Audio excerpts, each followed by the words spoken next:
The U.S. Supreme Court sides with Arizona's Attorney General over some of the state's voting laws, but voting rights advocates are worried about what this means in the future to try and challenge measures as they see as restrictive. Matt Galka is live tonight to explain. Matt. Well, this 6-3 decision from the Supreme Court will keep two Arizona laws on the books, including who can and who can't drop your ballot off at the polls. But it's not necessarily these laws that have advocates concerned. It's some of the laws that have been passed since.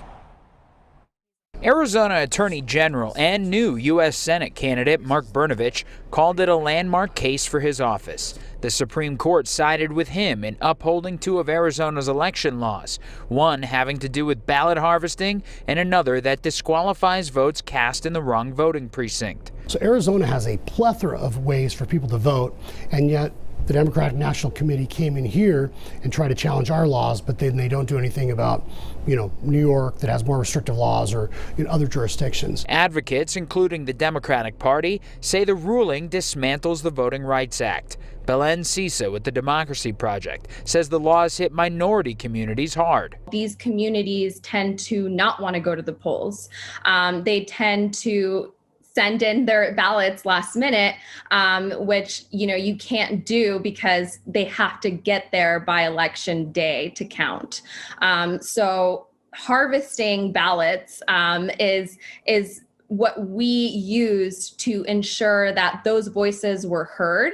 The laws were already in place this past election when Democrats did well in the state.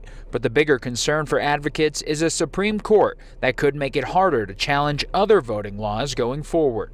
Considering the laws that are being put in place across the country, it seems like the other side is just trying to make it harder. People are using this as an opportunity to score cheap political points and, quite frankly, demonize people they disagree with.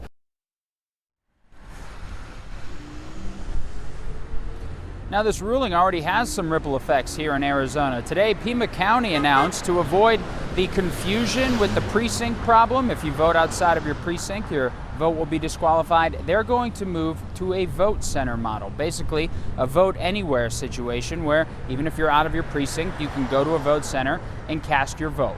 Maricopa County already does that. We're live tonight. Matt Galka, Fox 10 News.